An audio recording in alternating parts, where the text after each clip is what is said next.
వెంకటరామండి. ఏ ఊరు నుంచి వస్తుంది? గరివిడి నుంచి వస్తున్నామండి. గరివిడి నుంచి రోజు రాత్రి 9:30కి ఇబ్బంది అయిపోతుందండి. రాత్రి పగలు చాలా ఇబ్బందికరంగా ఉంది. బస్సు తీసేయండి sir, please request behaviour option sir. Free బస్సులు పథకం తీసేయాలా? తీసేయండి సార్, తీసేయండి.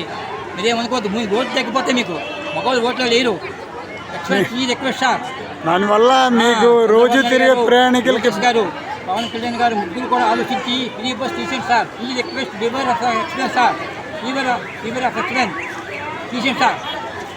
అదే మగవాళ్ళు ఓట్లు తగ్గిపోతాయి, మీకు చాలా చాలా తగ్గిపోతాయి. మీరు మాత్రం మైండ్లో ఉంచుకొని ఆమె దయించి మగవాళ్ళ మీద దయించి బస్సులు తీసేయండి. ఫ్రీ బస్ తీసి పారేయండి. ఫ్రీ బస్ తీసేయండి. పథకాలు పెట్టండి, మంచి పథకాలు పెట్టండి. తీసి పారేయండి. Free request. ఏం పేరు సార్? ఇది పరిస్థితి. ఈరోజు బస్సు దిగేటప్పుడు చేతికి గాయం తగిలింది. చాలా ఘోరంగా ఏం పేరు సార్? గరివిడి వెంకటరామండి. వెంకటరావు. ఇంటి పేరు నుంచి వస్తామండి. ఇంటి పేరు వందరాలండి. Thank you.